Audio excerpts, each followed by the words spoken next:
शंभू एक मेहनती लकड़हारा जो अपनी ईमानदारी के लिए जाना जाता है। राधा शंभू की पत्नी जो तन्वी में भी घर को सलीके से चलाती है। छोटू और मुन्नी शंभू के दो छोटे बच्चे जो गरीबी के बावजूद खुश रहते हैं।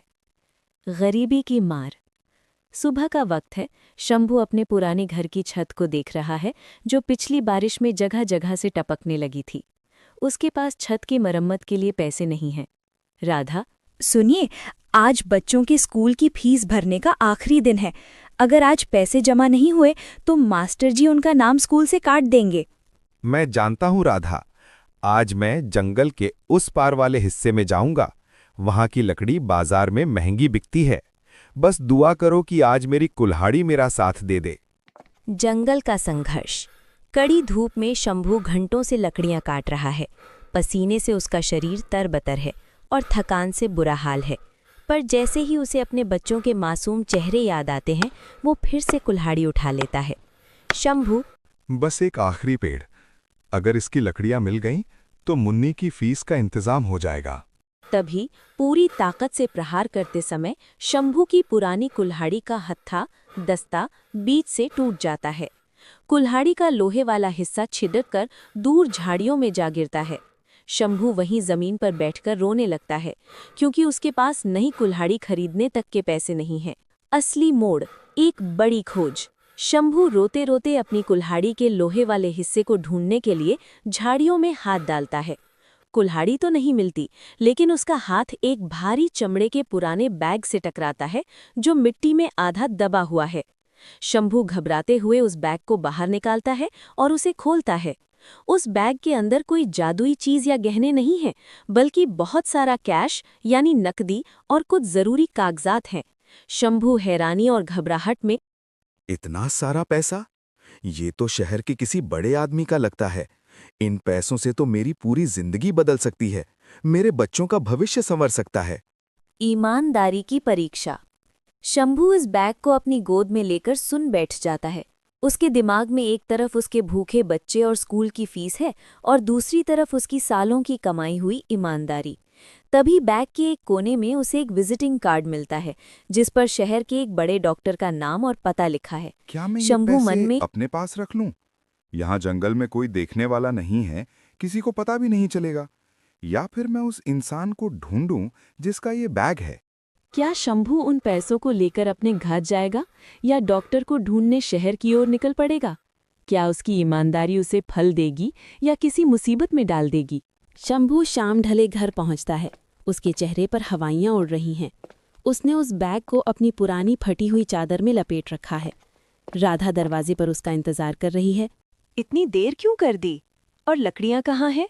क्या आज भी खाली हाथ आए हो? कल स्कूल वाले बच्चों को निकाल देंगे। राधा, अंदर चलो, किसी को पता नहीं चलना चाहिए। शंभू चादर खोलकर पैसों से भरा बैग दिखाता है। राधा की आंखें फटी की फटी रह जाती हैं। दृश्य 2। पति पत्नी के बीच बहस। इतना धन? शंभू, कहीं तुमने कुछ गलत तो नहीं किया? नहीं राधा, ये मुझे जंगल में झाड़ियों के बीच मिला। इसमें एक डॉक्टर का कार्ड है। शायद वो अपना बैग वहां भूल गए होंगे। इन पैसों से हम मुन्नी का इलाज करा सकते हैं, घर बनवा सकते हैं। ये सब हमारा हो सकता है। पर राधा, ये पैसा हमारा नहीं है। जिसने इसे खोया होगा, सोचो उस पर क्या बीत रही होगी।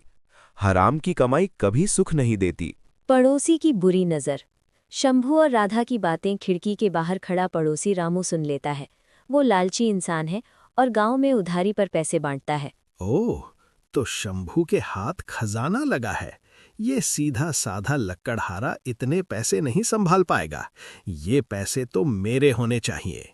रामू चुपके से वहां से निकल जाता है और दिमाग में एक चाल चलने लगता है। सुबह का समय।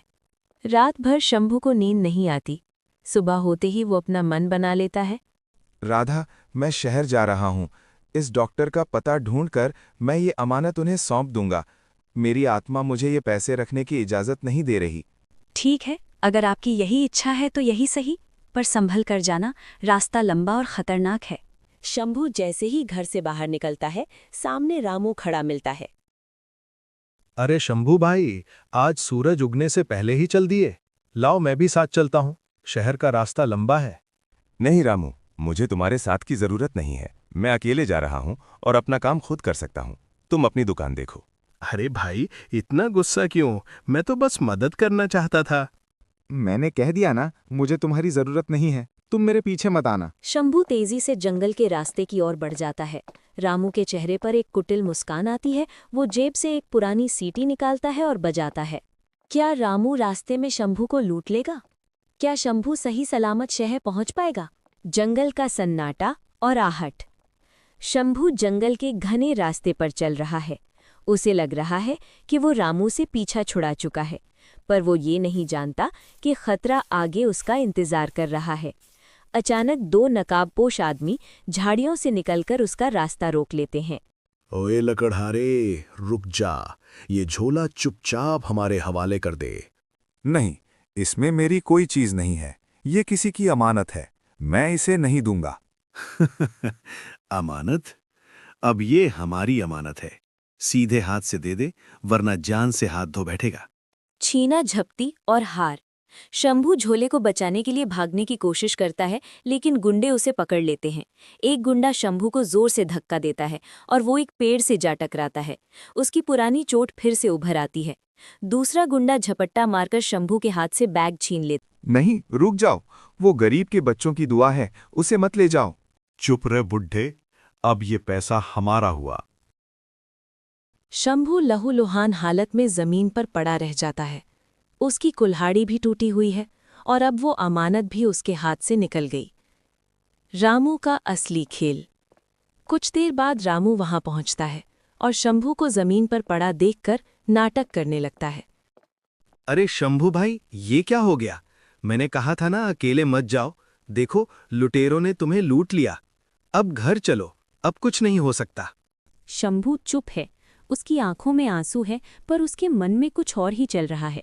उसे शक हो गया है कि उन गुंडों को रामू ने ही भेजा था। क्या शंभू हार मान लेगा या वो बिना पैसों के ही रामू भाई, पैसे तो गए, पर उन गुंडों ने एक गलती कर दी। छीना झपटी में उनके पास से एक रसीद गिर गई है जिस पर किसी का नाम लिखा है। रामू के चेहरे का रंग उड़ जाता है। वो समझ जाता है कि अगर पुलिस आई तो वो पकड़ा जाएगा। पुलिस चौकी में योजना। शंभू शहर पहुंचकर अपने दोस्त विजय से मिलता है और उसे पूरी बात बताता है। विजय फौरन समझ जाता है कि ये रामू की ही चाल। शंभू, तुम फिक्र मत करो। तुमने अच्छा किया जो उन पर अकेले हमला नहीं किया। अब हम रामू को उसी के बुने जाल में फंसाएंगे। क्या करना होगा विजय? हम रामू को लालच देंगे। तुम गांव जाओ और उससे कहो कि उस बैग में एक जहरीली गैस वाला पैकेट था जो डॉक्टर ने रिसर्च के लिए रखा था। अगर उसे सही तरीके से नहीं खोला गया तो खोलने वाला अंधा हो सकता है। रामू का डर। शंभू गांव लौटता है और रामू से मिलता है। रामू भाई, डॉक्टर साहब से बात हुई। उन्होंने बताया कि उस बैग में एक गुप्त तिजोरी वाला पैकेट था। अगर उसे बिना चाबी के खोला गया तो उसमें से एक खतरनाक गैस निकलेगी। खुदा का शुक्र है कि वो बैग मुझसे छिन गया, वरना मेरी आंखें चली जाती। रामू घबरा जाता है क्योंकि बैग उसी के पास छिपा है। वो डर के मारे उन गुंडों को फोन करता है जिन्होंने बैग लूटा था। रंगे हाथों गिरफ्तारी। रात के अंधेरे में रामू उन गुंडों के साथ गांव के बाहर एक पुराने खलिहान में मिलता है। वो बैग खोलकर पैसे निकालने ही वाला होता है कि तभी लाइट का धमाका। अचानक चारों तरफ से तेज टॉर्च की रोशनी उन पर पड़ती है। पुलिस की घेराबंदी। इंस्पेक्टर विजय अपनी टीम के साथ झाड़ियों से बाहर आता है। आमना सामना। रामू भागने की कोशिश करता है, लेकिन विजय उसे अपनी जोरदार किक से गिरा देता है। रामू भाई, ईमानदारी की रोटी देर से पचती है, पर बेईमानी की रोटी कभी नहीं पचती। पुलिस बैग बरामद कर लेती है। इंस्पेक्टर विजय और डॉक्टर वर्मा, जिनका बैग था, शंभू की ईमानदारी से बहुत प्रभावित होते हैं। डॉक्टर का बड़ा शंभू, तुमने मुझे मेरी जिंदगी वापस दे दी। तुम्हें अंदाजा नहीं है, इस बैग में जो पैसे हैं वो मेरे लिए कुछ भी नहीं है। मुझे तो बस अपनी इन सालों की रिसर्च और जरूरी पेपर्स की फिक्र थी। अगर ये खो जाते तो मेरा सालों का काम बर्बाद हो जाता। साहब, मुझे बस खुशी है कि आपकी अमानत आप तक पहुंच गई। शंभू, ये लो। इस बैग में जितने भी पैसे हैं ये सब अब तुम्हारे हैं। मुझे इनकी ज़रूरत नहीं है, पर तुम्हें और तुम्हारे परिवार को बहुत ज़रूरत है। इनसे अपनी पत्नी का इलाज कराओ, घर की छत ठीक करो और बच्चों की स्कूल की फीस भरो। शंभू हैरान होकर, नहीं साहब, ये बहुत बड़ी रकम है, मैं इसे नहीं ले सकता। ये कोई दान नहीं है शंभू, ये तुम्हारी ईमानदारी का फल है। और सुनो, सिर्फ पैसे ही नहीं, मेरे पास शहर के पास वाले फार्म हाउस में केयरटेकर की नौकरी भी खाली है। वहां तुम्हें रहने के लिए पक्का घर मिलेगा और अच्छी तनख्वाह भी। शंभू के घर में खुशियाँ। शंभू जब गांव लौटता है और राधा को ये सब बताता है तो घर में खुशी का ठिकाना नहीं रहता। आपकी ईमानदारी ने आज हमारे बच्चों का भविष्य संवार दिया। शंभू लकड़हारे ने साबित कर दिया कि हालात चाहे कितनी भी गरीब हों, अगर इंसान अपनी नीयत साफ रखे तो पूरी कायनात उसकी मदद के लिए उतर आती है। दोस्तों, अगर आपको शंभू की ये कहानी पसंद आई तो वीडियो को लाइक ज़रूर करें। ऐसी ही और मज़ेदार और सीख भरी कहानियाँ देखने के लिए कार्टून किड्स हिंदी को अभी सब्सक्राइब करें।